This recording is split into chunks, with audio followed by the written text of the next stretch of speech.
오늘 우리에게 주시는 하나님 말씀을 받겠습니다. 잠언 4장 19절에서 27절까지 말씀을 우리가 함께 받도록 합니다. 19절에서 27절까지 한 절씩 교독하여 읽고요. 마지막 27절 함께 읽겠습니다. 19절입니다. 악인의 길은 어둠 같아서 그가 걸려 넘어져도 그것이 무엇인지 깨닫지 못하느니라. 내 아들아, 내 일에 내 말에 주의하며 내가 말하는 것에 너의 귀를 기울이라. 21절 그것을 너의 눈에서 떠나게 하지 말며 너의 마음속에 지키라.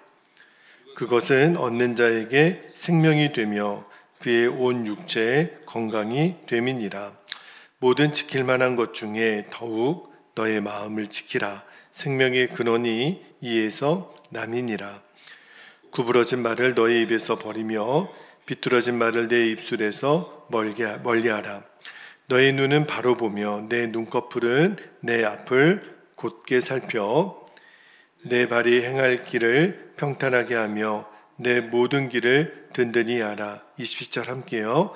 좌로나 우로나 치우치지 말고 내 발을 악에서 떠나게 하라. 아멘. 하나님 말씀입니다. 자, 오늘 새벽에는 지체를, 우리 몸의 지체를 의의 병기로 드리는 삶이라는 제목의 말씀을 나누고 우리가 기도하겠는데, 오늘 잠언 이제 4장의 마지막 부분인데요.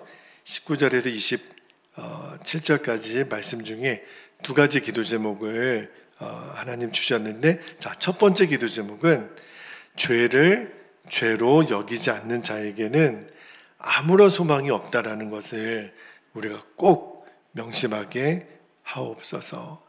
기도 제목입니다. 자, 19절 말씀을 다시 한번 좀 볼게요. 19절에 보면 솔로몬이 이렇게 전합니다. 악인의 길은 어둠 같아서 그가 걸려 넘어져도 그것이 무엇인지 깨닫지 못하느니라. 자, 여기 19절에 보면 악인의 전형적인 세 가지 특징이 나와요. 어떤 거냐면, 자, 여기 첫 번째가 악인은 뭐 같다 그랬냐면 어둠 같아서, 그러니까 길을 모르는 거예요. 깜깜하니까. 두 번째가 어떻게 돼요? 그가 걸려 넘어진다. 첫째는 어둠이고 두 번째는 넘어진다는 거예요. 그런데 세 번째 특징이 보세요. 넘어져도 그것을 깨닫지 못한다. 이게 악인의 특징인데, 자, 근데 여기 보면 첫 번째, 두 번째는 문제가 심각해도 우리가 알고 있는 사실이에요. 근데 사실은 이 첫 번째, 두 번째 특징은 악인만의 특징이 아니라 보통 사람들의 현실이기도 해요. 여러분, 우리가 한 치 앞을 내다보지 못한다 그러죠. 우리가 참 아는 게 없어요. 그렇게 무지한 존재고, 또 우리도 걸려 넘어질 때가 종종 있잖아요. 자, 그런데 여기 보면 세 번째 특징은 달라요. 세 번째 특징은 악인들에게만 해당되는 겁니다. 왜 그러냐면, 여러분 보통 넘어졌으면 내가 넘어진 이유가 있죠. 왜 넘어졌고 어디서 넘어졌는지를 우리가 금방 깨닫고 원인이 뭔지를 분명히 알면 다음에는 넘어지지 않게 되잖아요. 그러니까 한 번 넘어진 그 경험이 이제 내가 더 든든히 서기 위한 좋은 경험이 되는 거잖아요. 그런데 악인들의 특징은 뭐냐면 내가 왜 넘어졌는지를 모른다는 거예요. 특히 죄로 인해서 넘어졌는데도 그것이 왜 넘어졌는지를 몰라요. 그래서 똑같은 죄에 또 넘어지는 거예요. 2번, 3번, 4번. 그러니까 인생이 늘 다람쥐 쳇바퀴 도는 것처럼 그 똑같은 죄를 또 짓고 하나님께 징계를 당하고 결국은 그의 인생이 파멸로 빠지게 된다라는 거예요. 여러분, 죄를 지을 수는 있죠. 누구나. 그러나 문제가 더 심각한 거는 내가 지은 죄가 죄로 여겨지지 않는 거예요. 내가 지은 악을 악이라 생각하지 않고. 그러니까 걸려 넘어졌으면, 어떤 고난을 당했으면 돌이켜야 되는데 돌이키지 않는 거예요. 왜요? 이게 죄인지를 모르고 악인지 모르니까. 그 사람은 소망이 없다. 그래서 성경은 종종요, 이런 사람, 죄를 지었는데도 아무런 마음에 찔림이 없어요. 성경에 화인 맞은 자라고 이야기를 하는데, 그렇게 돌이킬 줄 모르는 사람들의 모습을 종종 어떤 사람이 비유하냐면, 여러분 문둥병에 걸린 사람, 그죠? 그렇게 비유를 해요. 왜 그러냐면 이제 요즘은 그렇게 이제 문둥병에 걸린 사람이 거의 없어요. 근데 그 병이 무서운 이유는 자기 손과 발이 온 몸이 썩어 들어가도, 그리고 심지어는 절단해 나가도 고통을 몰라요. 그게 문둥병의 무서움이잖아요. 결국은 사망에 이르게 하는 병이 문둥병인데, 마찬가지로 성경이 왜 그 악을 저지르고도 모르는 사람을 문둥병에 비유했냐면, 여러분 우리가 악을 저지르고 고난을 당하고 고통을 당했으면 그 이유가 있을 거 아니에요. 근데 그 이유가 죄에 대한 열매구나, 죄에 대한 하나님의 징계구나, 그거를 빨리 알면 되는데 그게 죄인 줄 몰라요. 그리고 그 죄에서 돌이키는 회개가 없다면 그 사람은 넘어져도 깨닫지 못하는 아무런 소망이 없는 사람이라는 거예요. 성경에 그러한 사람들의 예가 수도 없이 나오는데, 제가 어제 말씀을 묵상하다가 어떤 사람이 생각났냐면, 대표적인 예로 여러분 사무엘상에 보면 사무엘 선지자가 엘리 제사장의 집에 들어가서 살게 되죠. 그런데 그 엘리 제사장에 두 아들이 있었어요. 홈니와 비느하스. 이 두 아들이 사실은 오늘날로 치면 목회자 자녀들이죠. 그런데 있는 죄 없는 죄, 하여튼 죄란 죄는 다 짓고 사는 거예요. 그런데 그 아버지 그 엘리가 사실은 건성으로 경계를 한 거죠. 그래도 돌이키지 않는 거예요. 죄를 지적은 해줘요. 그런데도 홈리와 비느하스는 자신들이 짓는 그 죄가 죄인 줄 모르는 거예요. 결국은 이 가문이 한날에 하나님의 징계를, 엄청난 하나님의 진노를 받죠. 또 하나, 하나님의 기름 부으심으로 왕이 된 그 사울 왕도 하나님의 음성을 듣기보다는 그는 늘 사람의 소리를 듣는 게 더 우선이었어요. 그리고 하나님 마음이 합했던 다윗을 그렇게 죽이려고 그랬고, 심지어는 제사장들을 죽였고 신접한 자를 만나고, 결국은 사울의 인생은 용두사미로 끝납니다. 하나님 왕으로 세웠지만 결국은 미치광이가 돼요. 결국은 스스로 목숨을 끊는 정말 회개 없는 악일의 길의 대명사 삶을 살죠. 또 유대 말기에 여러분 예레미야나 이사야나 회개하고 돌이키라는 메시지를 얼마나 전했습니까? 그런데 당시에 거짓 선지자들의 감언이설에 속아서 그 온갖 악을 자행했던 여호와긴, 시드기야, 이 마지막 세 왕들을 보면 진짜 소망이 없어요. 왜냐하면 아무리 하나님이 회개하고 돌이킬 기회를 줬어도 돌이키지 않는 거예요. 자기들이 저지르는 악이, 죄가 왜 죄인지, 왜 악인지 모르는 거예요. 오히려 하나님의 오래 참음을 아주 경홀히 여겼던 그 죄를 짓고 맙니다. 그들에게는 정말 소망이 없는 거죠. 여러분, 우리도 죄에 넘어질 때가 있어요. 우리가 연약한 육신을 입고 있기 때문에 우리가 죄에 넘어질 때도 있지만, 문제는 내가 그 죄를 깨닫고 빨리 회개의 자리로 나아오면 그 사람은 소망이 있어요. 그러나 끝까지 내가 회개를 뒤로 미루거나 또는 죄가 죄로 여겨지지 않는 그 심령의 상태가 무서운 거예요. 그 사람은 정말 어떤 그 타락의 길로 내려갈지 모릅니다. 그러므로 하나님이 죄를 깨닫게 해주시는 게 은혜고, 빨리 죄의 길을 돌이켜 회개하는 게 감사해요. 여러분, 회개도 기회가 있다라는 말씀을 우리가 늘 듣지요. 절대로 회개의 기회를 뒤로 미루지 않게 되기를 주의 이름으로 축복합니다. 한 가지 더 기도 제목을 나누고 기도하겠는데, 두 번째는 내 몸에 여러 지체들이 있어요. 그 지체 하나하나를 하나님께 의해 병기로 온전히 드리는 겁니다.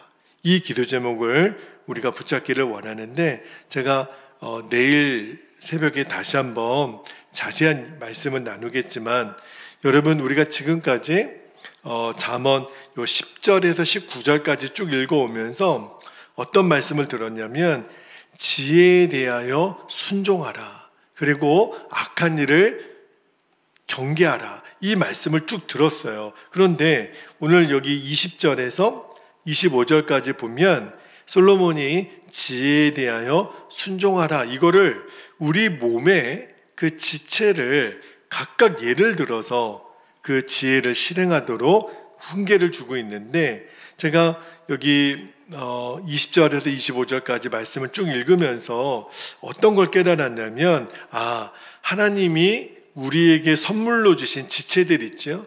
온몸의 지체들이 있는데 이 모든 지체들 하나하나가 얼마나 거룩하고 실수 없이 사용되어져야 되나 하는 거를 우리가 명심하라는 거예요. 자, 여기 보니까 제가 그냥 읽지는 않겠지만 20절에 보면 우리 몸의 신체 중에 귀가 나오죠. 21절에는 눈이 나오고 22절에는 그것들과 긴밀히 연관되는 온 육체가 나오고 23절에는 그 모든 지체의 중심이 되는 우리의 마음이 나오고 24절에서는 입이 나오고 25절에는 또 다시 눈이 나와요. 그리고 26절, 27절에서는 발을 예를 들어 이야기를 합니다. 가만히 보면 솔로몬이 우리의 신체 하나하나를 언급을 해요. 그러면서 이 몸의 모든 지체가 하나님 앞에 거룩하게 사용되어져야 된다. 그거를 지금 강조하는 거예요. 왜 그럴까요? 여러분, 왜 우리 몸의 각각의 지체가 거룩한 하나님의 의의 병기로 드려져야 되냐면 우리가 그동안 쭉 말씀을 들었잖아요. 우리가 지혜롭게 살고 믿음으로 산다는 거는 우리 지체 하나하나가 어느 지체는 예외가 없는 거예요. 다 남김없이 온전하고 거룩하고 또 하나님 뜻에 합당하게 사용될 때만 우리가 지혜롭게 믿음대로 살 수 있다는 거예요. 여러분, 우리의 온몸이 하나님 앞에 드려지겠다고 하나님께 우리가 고백을 했어요. 그런데 여러분, 내 손이 도적질을 했다고 예를 들어봅시다. 그러면 내 온몸이 하나님께 거룩한데 손가락 하나가 내가 도둑질했다고 나랑 상관이 없어, 그렇게 말할 수 있나요? 그럴 수가 없어요. 내 몸에 어떤 지체든 그 지체는 곧 나예요. 그러니까 내가 아무리 작아 보이는 내 몸의 지체라 하더라도 그것이 거룩하지 못하다는 것을 간과할 수가 없음을 오늘 솔로몬이 이야기를 하는 거예요. 근데 제가 오늘 이 말씀을 읽다가 어떤 말씀이 생각났냐면 산상수훈에서 예수님이 똑같은 말씀을 하셨어요. 자, 마태복음 5장 29절에서 30절까지 말씀을 한번 볼까요? 거기 보면 굉장히 예수님 무서운 말씀을 하시죠. 29절에 만일 너의 오른 눈이 너로 실족하게 하거든 빼어내버리라. 너의 백체 중 하나가 없어지고 온몸이 지옥에 던져지지 않는 것이 유익하며 20절 또한 만일 내 오른손이 너로 실족하게 하거든 찍어내버리라. 내 백체 중 하나가 없어지고 온몸이 지옥에 던져지지 않는 것이 유익하니라. 여러분, 예수님이 하신 이 말씀의 핵심은 죄를 지면 눈이 죄를 졌으면 눈을 빼버리고 오른손이 죄를 졌으면 오른손을 잘라버리라. 이게 핵심이 아니에요. 그만큼 작은 죄, 아무렇지도 않게 보이는 작은 지체라 하더라도 그것조차 하나님 앞에 의의 병기로 드려야 된다는 거예요. 그죠? 그렇게 해서라도 하나님 나라에 들어가는 게 그의 영혼에 유익하다라고 예수님 말씀하시는 거죠. 그래서 여러분, 우리 몸에 아무리 작아 보이는 지체 하나라도 그 하나의 행동이 우리의 육신은 물론이고 우리 영혼 전체에 결정적인 영향을 준다는 거예요. 그러니까 작아 보이는 지체가 얼마나 소중한데요. 그래서 나중에 사도 바울이 로마서 6장 13절에 이런 말씀을 합니다. 로마서 6장 13절에 보면 또한 너희 지체를 불의의 무기로 죄에게 내주지 말고 오직 너희 자신을 죽은 자 가운데서 다시 살아난 자 같이 하나님께 드리며 너희 지체를 의의 무기로 하나님께 드리라. 제가 이 무기를 오늘 설교 제목을 병기로 이렇게 표현을 했는데, 여러분 말씀을 묵상하면서 깨닫게 된 게 뭐냐면, 그렇구나, 우리가 하나님 앞에 진실하고 거룩한 자로 세워지기 위해서 진짜 작아 보이는 지체까지도, 그죠? 여러분, 그래서 우리가 보는 거, 듣는 거, 먹는 거, 우리가 손으로 만지는 거, 이 모든 감각으로부터 내가 얻어지는 것이, 이거를 지킨다라는 것이 얼마나 중요한 일인지를 잊지 않게 되기를 축복합니다. 그러므로 내가 지금 무엇을 많이 보고 어떤 소리를 들으며 무엇을 먹고 마시며 냄새 맡으며 또 우리가 이렇게 만지고 있는지, 여러분 이게 굉장히 중요한 거예요. 내가 지금 어느 것 작은 것에 내가 소홀히 여기고 있는 것은 없는지. 그러니까 여러분 정말 내 눈에, 내 귀에, 내 입에, 정말 내 온 몸에 정말 주의 파수꾼을 세워주셔서 내 온 지체가 거룩하게 구별되기를, 정말 우리가 깨어있게 되기를 축복합니다. 내 이 작아 보이는 지체 하나하나가 다 하나님 앞에 거룩한 제물로 올려져야 돼요. 주님께 드려져야 돼요. 그게 하나님이 쓰시고 지혜롭고 믿음대로 사는 방법이에요. 그 외에는 방법이 없어요. 주님, 오늘도 거룩의 능력이라고 하셨으니 내 온 몸을 그렇게 다스려 주시옵소서. 제가 내일 새벽에는 그 각 지체를 왜 따로따로 이렇게 솔로몬이 강조를 하는지 그 부분에 대해서는 말씀을 한 번 더 나누도록 하겠습니다. 자, 이제 오늘 주신 말씀을 붙잡고 같이 기도하겠습니다. 두 가지 이미 나눈 기도 제목입니다. 다시 한번 나누고 기도할게요. 첫 번째는 죄를 죄로 여기지 않는 자에게는 아무런 소망이 없어요. 여러분, 죄가 깨달아지는 게 은혜입니다. 그리고 죄 회개의 기회를 뒤로 미루지 않는 게 그 사람은 소망이 있는 거예요. 두 번째는 내 몸의 지체 하나하나를, 그리고 여러분 오늘 새벽에 기도하세요. 하나님, 내 눈을 올려드립니다. 내 귀를 올려드립니다. 내 입을 올려드립니다. 내 손을 올려드립니다. 내 발을 올려드립니다. 내 코를 올려드립니다. 내 몸의 모든 지체가 하나님께 드려지는 의의 병기가 되게 하옵소서. 우리가 그렇게 오늘 기도함으로 이번 한 주간을 또 오늘 하루를 시작할 수 있기를 축복합니다. 이 시간 주님의 이름을 간절히 부르시고 통성으로 합심하여 기도합니다. 주여